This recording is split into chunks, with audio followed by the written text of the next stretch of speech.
Это проект «Даю слово» на YouTube-канале Тенге Токс. Я Кайран Смагулов. Здравствуйте. Сегодня у нас очень необычный выпуск с точки зрения того, что я попробую впервые, кстати, в своей жизни взять интервью не на русском языке, а казахша, потому что моему сегодняшнему гостю так будет удобно. Итак, бүгін біз Қазақстанның жылыжай шаруашылығы қауымдастығының төрағасы Данияр Қалтаевпен әңгімелесеміз. Қайырлы күн. Қайырлы күн. Біріншіден, сөйлеудегі қателіктерім үшін алдын ала кешірім сұраймын.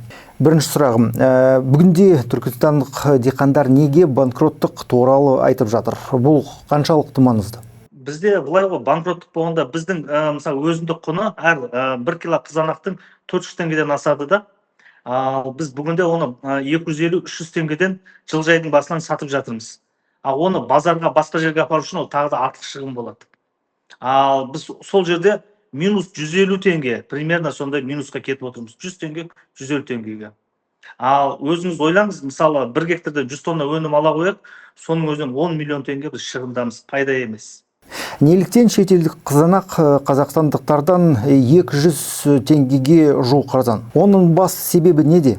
Басты себебі ол, мысалы, Түркменстан елінде газға ақша төлемейді екен. Оған кететін ең көп, бізде мысалы шығынның ең 60%-дан астамы ол энергия затраттар ғой, жаңағы көмір, газ соған кетеді. Оларда оған ақша төленбейді. Ол бір.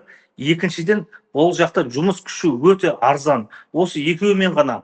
Ал қалғанына тұқым, мынау жаңа нелер бар ғой, удобрение, олардың барлығы бізден қымбат болмаса арзан емес. Ол жақтар ол әлемде сондай бір бағада. Бірақ бұл жердегі жаңағы оған кететін шығынның аздығы, мынау газға, көмірге олар төлемейді десе де болады екен. Бұл Түркменнің жағдайы. Ал Қытайдың жағдайы, Қытайдікі неге арзан дегенде, оларда үлкен көлемде субсидия беріледі екен. Әр бір фураға, мысалы, өздерінің бір суммасы бар екен. Ол диқан өзінің бағасымен сатса да, ол бәрібір мемлекеттен содан субсидия алады екен. Міне, осындай жағдай. Бұл енді айналып келгенде біз олармен конкуренция түсе алмаймыз. Біздегі береді субсидия 1 гектарге 4 миллион 700 теңге фермерский теплицаға. Ол, мысалы, біз мына жерде 40 миллионнан астам шығын шығарамыз, бұл сума енді біреуге көп, біреуге аз, бірақ бізге де беріледі. Бұған да шүкір дейміз енді. Бірақ жаңағы Қытай, түркмендер сияқты ондай субсидия бізде жоқ. Ол бір. Екіншіден, одан кейін бізде сауда жүйесі қалыптаспаған. Бізде делдалдар көп. Мысалы, мен кеше өзімнің Facebook парақшамда жарияладым. Магнумда супермаркеттер, мысалы, 1000 теңге тұрады екен. Қызанақ. Бүгінде бізде 250-300 теңге болады. Ол жерде неге қадағаламайды? Айналып келеді, қымбат дейді. Бірақ ол қымбат, әрине, ол магазинде, үйдің астындағы магазинде қымбат. Ол, мысалы, оптовый базарға барса, ол жерде де, бірақ арзан емес, ол жерде де қымбат. Бәрібір біздің, мысалы, қазір оптовый базарда 500 теңгеден біздің сатып жатыр, ал біз жылыжайдың басынан 250-300 теңгеден беріп жатырмыз. Тағы бір сұрағым бар. Интернетте кейбір адамдар сұрап тұр, неге фермерлер анау қызанақты алып, Астанаға апарып, осында сатылмай жатыр? Бұл жерде мынандай мәселе бар. Мысалы, біз шаруалар, біз өте занят адамбыз, өйткені біз жылыжайдың басынан кете алмаймыз. Бұл шетелде бұның бәрі қарастырылған. Ол шаруа өзін тек қана тауар өндіреді, бұл өндірумен айналысады. Оны сататын трейдерлар бізде жоқ бүгінде. Әділ сауда жоқ. Мысалы, оны піскен кезде, піспей жатып, егіп отқан кезде, шетелде бұны халық арзан, тиімді бағада алдын ала келісімшарт отырады. Бізде ондай келісімшарт жоқ. Біз осы жерден өтті жаңағыдай сауда жүйесі қалыптаспаған екен, оның барлық зардабын ол шаруалар көруде. Ал мемлекет халыққа тиімді болу керек дейді. Әрине, біз де қалаймыз халыққа тиімді болуға. Мысалы, жылыжайдың басына 250-300 теңге қызанақ. Ал сіз Шымкенттің магазиніне барасыз, алысқа бармай, 600-700 теңгеден сатылып жатыр қазір. Мысалы, 1000 теңге супермаркетте. Ал жай магазиндерде 600-700 теңге. Міне, бұл дегеніңіз өндіруші мен тұтынушының арасында тікелей байланыс жоқ деген сөз. Оны біздің үкімет айтады, сендер соған гарантия беріңдер дейді, бізге талап қояды. Бағаны қымбаттап кетпеуіне дейді. А біз ондай жұмыс істей алатын болсақ, неге онда агро егіп жүрміз? Үлкен бір компанияға жұмысқа кіріп кетпейміз ба? Ол логистикамен айналысады, трейдердің жұмысын жасайтын, базарға бару, ол біздің қолымызда келмейді. Одан кейінгі тағы бір үлкен мәселе біздің Қазақстандағы мынау үлкен базарлар, олар олиго монополия қолында тұр. Өйткені ол жерге сіздің фураңызды кіргізбейді. Ол жерде өзінің адамдары тұр. Сіз барған кезде сізге сатқызбайды. Вот сол жерден бізді қайтарады. Онымен мен өзім бетпе-бет келген адам ретінде айтамын. Өйткені ол базарларға жай адам барып тұра алмайды. Ол жерде өздері келісіп қойған, өздерінің адамдары бар. Сондай. Міне біз сөйтеді да делдал осы жерде өзінің несін жасайды. Өйткені бізде енді білесіз, диқан шаруа деген ол оқымаған, ол басқа жерде сауда істей алмаған соң, үкіметте істей алмаған, диплом жоқ болған соң, амалсыздан ол агро тегіп отыр бүгін. Оларды түсіну керек. Бізге мына таудай талап қоймасын. Кеше мысалы сауда министрлігінің өкілі айтып жатыр, бізге гарантия берсін, бір жылда осындай баға болсын дейді. Осындай талаптар өте күшті. Бірақ біз оған гарантия бере алмаймыз. Неге? Өйткені жылда инфляциямен біздің газымызда, электроэнергиямызда, мына рабочий силамызда барлығы да қымбаттап жатыр. Оны біз айта алмаймыз. Мысалы, биыл газдың бағасы 40 теңге болған жылдың басында, қазір 70 теңге болды. Әшейін бір 6 айдың ішінде баға қымбаттап кетті. Тағы да 33%-ға қымбаттайды газ деп, оны да ресми түрде жариялады. Ал енді көріңіз. Олай болса, шаруалар қоймаларда тонналап сатылмаған қызанақ бар деп шағымданады. Ол рас па? Жоқ, қойма деп айтуға артықтау болады. Бізде қойма жоқ арнайы. Салқындатылған, бізде ана бұзылып кетпес үшін, бізде жылыжайдың басында әшейін өзіміздің қора қопсығымызда сақтаймыз. Ол жерде температура жоғары, ол тез бұзылады. Біз оны арнайы түрде сақтай алмаймыз. Сол үшін бұзылған екен товарды кейде қоқысқа тастауға келеді, кейде өте арзан бағада беруге тура келеді. Бізде осы сауда жүйесі қалыптаспаған соң осындай жағдайдамыз. Жарайды, бүгінде бір келі қазақстандық қызанақты өсіру қанша тұрады? Бүгінде өзіндік құны 400 теңгеден асады. Енді 420 теңге, 430 теңге деп айта алмаймын. Может, одан да үлкен, может, одан да кішірек болады. Өйткені біз 40-45 миллион теңге шығын бір гектарге 1 январдан бастап санағанда бүгінге дейін піскенге дейін сондай бізде шығын шығады. Өйткені қаншама адам жұмыс жасайды ол жерде. Қыстың күні бізде көмірге өте, электроэнергия көмірге көп расход кетеді. Олай болса, Түркістан облысындағы кейбір теплицалар жай ғана жабылып қалу қауіпті бар ма? Әрине бар. Ол 90%-ға дейін оның несі мүмкіндігі бар. Себеп неге? Мысалы, бүгінде Түркменнің помидорлары, мысалы, олар бізге өте қысымды күшейтіп жатыр да, өзінің бағасынан төмен сатып, біздің мына жердегі жылыжайларды істен шығаруға. Өйткені бұл сауда соғысы ғой. Бізге келіп қазір өзінің бағасынан төмен сатып жатыр. Біз орасан шығынға батсақ, біз келесі жылы екпеуіміз әбден мүмкін. Бізге енді бір гарантия болмаса, сендердің тауарларың осындайдан өтеді, осындай уақытта мына шекараны бақылаймыз десе, егуге болады. Ал қазірдің өзінде қаншама адам бұдан инвестиция салмай, өзінің шаруашылығын үлкейтпей, керісінше жылыжайдың сатылатын жылыжайлар көбейіп кетті. Өйткені бұл тиімсіз бизнеске айналды. Енді фермер жабылып қалса, сонда жұмыс орнымен не болады? Енді жұмыс орны болғанда бізде қазірдің өзінде де көп адамдар ауылдан көшуде. Алматы, Астана, Шымкент қалады. Вот осындай мектептерде де бала саны азайып баратыр жылдан жылға. Қазір мына біздің ауылдарда жаңадан стройкалар жоқ. Өйткені ауылда тұру тиімсіз болып баратыр. Біз осы жылыжайдың өзінде бір күнде бір адамға 10-12 мың теңгенің арасына айлық төлейміз. Айына 250-300 мың теңге оның гарантированный айлығы бар. Ал ауылда басқа жұмыс жоқ, бізде завод жоқ, фабрика жоқ. Тек қана осы ауыл шаруашылығы ғана. Сіздің теплицада қанша адам жұмыс істеп отыр? Бізде қазірдің өзінде мысалы 100 адамдай жұмыс жасайды. 4 гектар теплицада бар. 100-ге жуық адам сол жерде оның жаңа күнде келетіні бар, тұрақты істейтіні бар, сондай. Бізде енді былай жұмысшы жылдан жылға тапшы болып бара жатыр. Ешқайсы ауыл шаруашылықта жұмыс істегісі келмейді, бірақ мынау енді қаланың адамдарына енді біз арзан жаңа азық-түлік өндіретін адамдар жылдан жыл азайып бара жатыр. Иә, Түркмен бүгін көмектеседі, бағаны арзан. Ал келесі жылы біз болмасақ, конкуренция болмаса, олар бағаны автоматын көтереді. Ол сауданың заңы сондай. Сені қирату, одан кейін барып өзінің бағасын қою.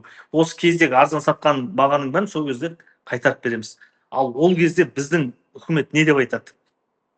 Жалпы дәл қазір шаруалар үкіметтен қандай шаралар күтуде? Импортқа тыйым салу, немесе субсидиялар, немесе басқа нәрсе? Бұл жерде былай ғой, бізді тек қана қолдау емес, бізді қорғау керек. Мысалы үшін арзан келіп жатқан импорттар және зараженный келіп жатқан тауарлардың өсімдіктер, соларды да бақылау керек. Кеденді қатаңдату керек. Оның жаңағы салығын дұрыс төлеттіру керек. Мысалы қазір 250 теңгеден Түркменнің қызанақ сатылып отыр. Ол қанша салық төлеп отыр? Мысалы. Ал осындай шекараларды осындай қатал талаптарды қойса, ол кезде сұрыпталып, жақсы тауар келіп, бағасын бұндай төмендете алмайды ол кезде. Бізде антидемпинговый компания жұмыс жасау керек. Бізді саралау керек. Бүгінмен өмір сүрмеу керек, ертеңді де ойлау керек. Болмаса, Түркмен екі-ақ жол біз жабыламыз. Екіншісі, түркмендерден қызанақты алып жеу керек болды. Бізді Алматы, Астана, Шымкент қалаларынан жұмыс тауып берсін, сояққа қарай кетейік. Импорт туралы. Қазақстанға ең арзан қызанақты кім импорттайды? Қытай, немесе Түркменстан, немесе Өзбекстан? Ол былай. Мен сізге айтайын, Қытайдың помидоры $1 төмендеген кезде ол уже кірмей қалады. Тиімсіз болып қалады. Олардың логистикасымен, несімен, басқасымен. Ал Өзбекстан бүгінде жоқ. Өйткені Өзбекстан дәл біздің күнімізді кешті. Өзбекстанда неге жоқ? Өзбекстан бұл саладан шығып кетті десе де болады. Себебі оларда газ тапшылығы болды, өздерінің көмірі жоқ. Содан кейін оларда себестоимость өте жоғары болды. Қазір олар да Түркменнен помидор алуда бүгінде. Өйткені Өзбекстан конкуренция емес. Олар да ойынан шығып кетті. Біз де Өзбекстанның жағдайын қайталауымыз әбден мүмкін. Яғни бүгін именно Түркменстан біздің басты конкурент, дұрыс па? Иә, біздің ең басты конкурент. Себеп ол елде мынау жылыжайлар, енді әріптестерімізбен сөйлесеміз, сол жақта агроном болып жұмыс істейтін. Олар айтады, ол президенттің айналасындағы олигархтардың жылыжайлары екен. Олар газға, светке ақша төлемейді екен, жұмысшыға да аз айлық болды. Сондай жағдайда бізге келіп жатыр. Өйткені бұл нечестный конкуренция. Бұл турасын айтқанда. Тағы бір сұрағым баға туралы. Оларды түсіруге бола ма? Ол мүмкін бе? Енді ол былай ғой, ол бізде сондай қазір біздің қоғамда сондай қалыптасты да, мысалы фермерлер байымау керек, қаланың адамдарына арзан тауар беріп тұруымыз керек. Өздері жұмыс жасамайды, қалада отырады да, ет қымбат, сүт қымбат, картошка қымбат дейді. Оларды кім ұстап тұр? Оларды келісінде жұмыс істесін.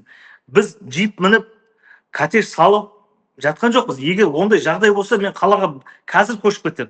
Ертең емес, қазір көшіп кетем. Бізде сондай. Олар айтады, сендер қымбат сатып жатсыңдар дейді. Сен бізге келіп жұмыс істеші 2 күн. 2 кило помидорын тегін береміз. Огурцыңды береміз, басқа да береміз. Айлығыңды береміз. Ауылда жұмыс істейтін адам жоқ. Бізде қазір қоғам сондай болды ғой, диванный батырлар жатып алады, бәріне эксперт айта береді. Бізде ол джип мініп, ондай нәрсе жоқ. Бірақ егерде неге біз джип мінбейміз деген сұрақ болады. Жаздай 40 градус ыстықта, 20 градус аязда жұмыс істейміз. Неге мінбейміз? Мінуіміз керек.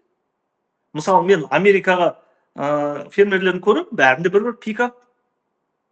Мысалы, Түркияның фермерлерін өз көзімен көрдім, барлығының жағдайы жақсы. Ал бізде фермерлерді көріңізші, аяғында резиновый шлепка, жыртық трико киіп алған, басында ескіріп кеткен шәпкі киіп жүр поляның басында. Өтірік болса келіп көрсін. Ол байып кетсе ол жерге ол келмейді. Ондай. Бізді салыстыруға келмейді шетелдік әріптестерімізбен. Біз кәдімгі жетім баламыз негізінде. Өкіметке барсаң, өкімет бізді кінәлайды, халыққа барсаң, халық бізді кінәлайды, сендер қымбат дейді. Сөйтеді де өздері біздің елде тазиктен басқа ешнәрсе шықпайды дейді. Біз жұмыс жасап жатырмыз. Соларға ет өндіріп жатырмық, міне картошка өндіріп жатырмық, помидор өндіріп жатырмық, барлығын осы ауылдың адамдары жасап жатыр. Ал мен өзім ойлаймын, сонда ауылдың адамдары, қаланың адамдарын не үшін арзан тамақпен қамтамасыз ету керек? Қалада да субсидия беріп жатыр ғой. Мысалы, автобус 70 теңге, онда мемлекет субсидиялап жатыр. Ол да жоқ. Мусоры келіп жатыр, арзанға алып кетеді, ол да субсидия.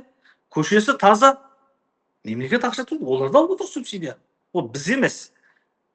Біз жұмыс істегенімізді көрсеткен соң береді субсидияны ауыл шаруашылыққа. Әділдік жоқ. Ал қазір жаңа теплица салу үшін қанша инвестиция керек? Ол фирмаларды мен өзім көрдім, ең аз минимум $700,000, хай-тек әдем салатын болсаңыз, ол $1 миллион жоғары. Ал егер ештеңе өзгермесе, бірнеше жылдан кейін Қазақстанның жылыжай бизнесінің болашағын қалай елестетесіз? Енді біз былай енді тарихқа да қарауымыз керек. Кезінде бізде үлкен ағаларымыз айтқан, малды, қойды өзімізді баққаннан Австралиядан алып келгеніміз әлдеқайда тиімді деді. Сол кезде колхоз, совхоздар бәрін таратты. Ал бүгінге дейін сол малдың санын да сондай жағдайда әкеле алмай жатыр. 35 жыл болды. Ал мен бұл да осылай кетсе, бұл салаға ешкім келмей кетеді. Бұл біз тарихты қайталамауымыз керек бұндай қателікті. Біз осыны ары қарай дамытуымыз керек. Бұл деген үлкен кәдімгі стратегиялық бұл ауыл шаруашылығы. Өйткені жылы 12 ай өнім береміз біз. Интенсивте, аз жерден көп өнім аламыз. Капельное орешение, влагоизберегающий нәрсе қолданамыз. Бұл әлемнің дамыған елдердің барлығында бар. Бұл интенсивный садоводство ғой енді былайша. Көп рахмет сізге. Сау болыңыз. Сізге де рахмет. Жақсы, амандықта болайық. Сау болыңыз. Итак, нашим сегодняшним гостем был руководитель Ассоциации фермерских теплиц Данияр Калтаев. Что ж, пишите, уважаемые зрители, ваше мнение, ваши комментарии под этим видео. Надеюсь, они будут касаться конкретно предмета нашего разговора, той проблемы, которая возникла у фермеров-тепличников Туркестана. Надеюсь, они не будут касаться моего произношения, оно плохое, я сам это знаю, я над этим работаю. Ну, в любом случае, оставляйте ваши комментарии, если считаете такие эксперименты уместными, пишите об этом, подписывайтесь на наш YouTube-канал, увидимся в следующем выпуске. Всего доброго.